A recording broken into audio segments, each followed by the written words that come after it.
Hello everyone, welcome to Physify, a series of video tutorials on the Signboard channel. I'm here again, your tutor, Sir Jose.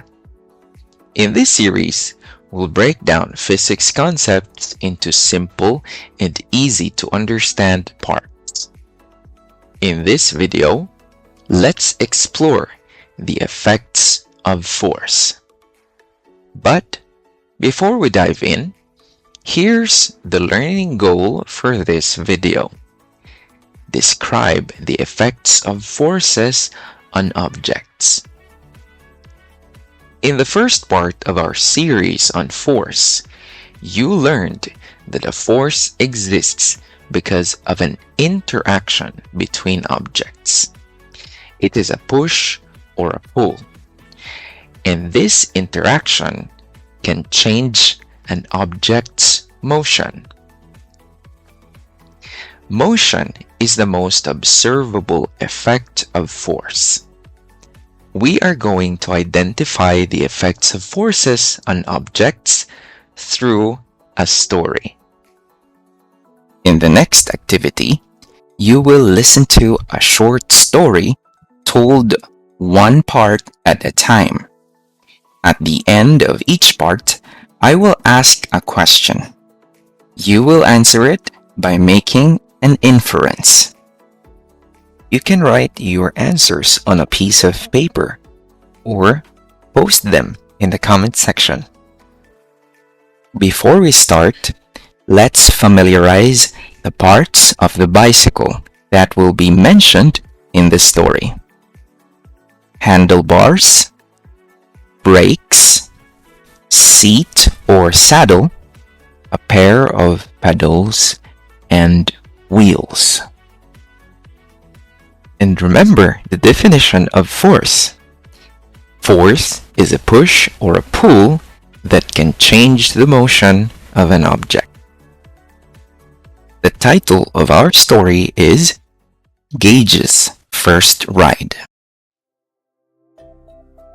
One morning, Gage saw a brand new bicycle.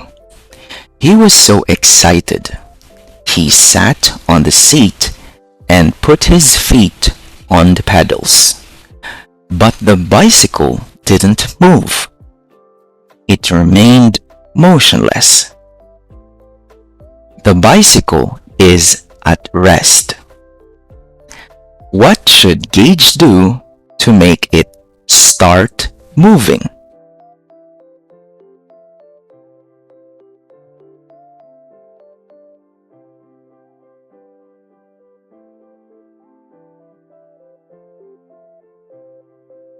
Correct. Gage must push down on the pedals with his feet. Gage was now rolling slowly across the street. He saw the park ahead and wanted to go faster. What should Gage do to make the bicycle go faster?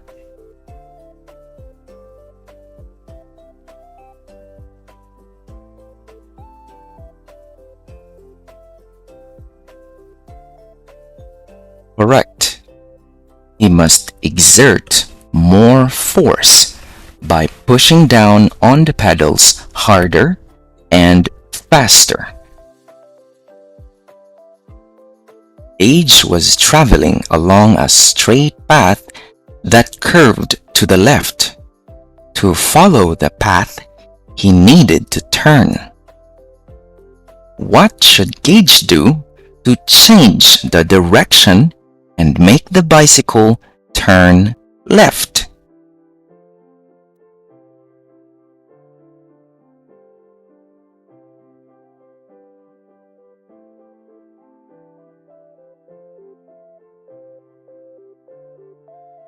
That's right. He must exert force on the handlebars by turning them to the left. As he continued to drive, Gage came to a slope that made his speed even faster. Gage became nervous. He wanted the bike to slow down. What should Gage do to slow the bike down?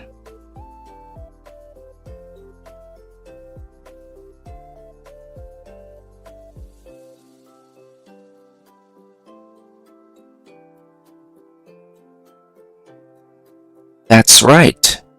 Gage must exert force on the brakes by squeezing them. The bicycle slowed down. Gage decided to go back home and drive slowly this time. Suddenly, he heard a pop. His front wheel ran over something.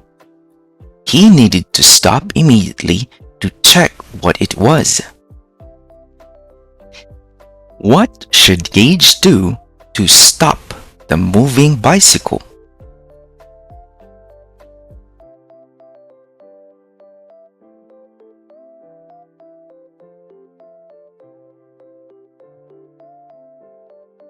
That's right.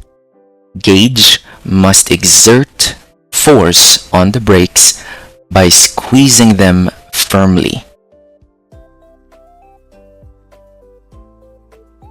When the bicycle finally stopped, Gage looked back at the road behind him.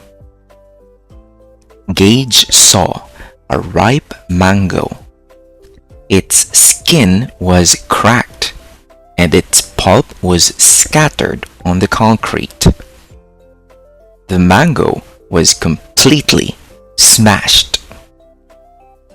What changed the shape of the mango?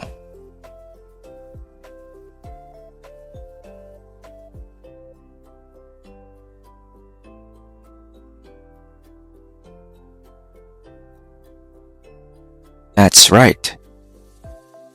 The wheel of the bicycle crushed the mango as it rolled over it.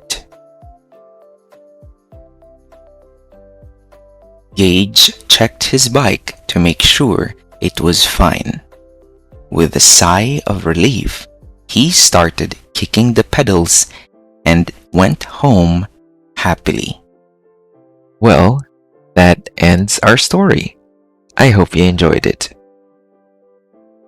I commend you for being a part of Gage's adventure. Now, let's look back at all the different ways we saw forces at work in his story.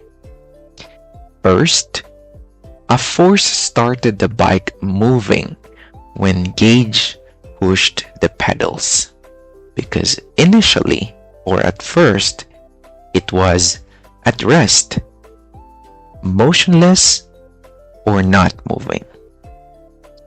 Then, a stronger force is required to make it speed up, or in other words, increase its speed.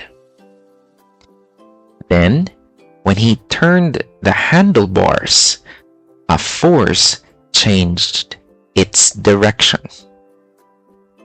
The brakes used a force to make it slow down, and a stronger force from the brakes made it stop completely.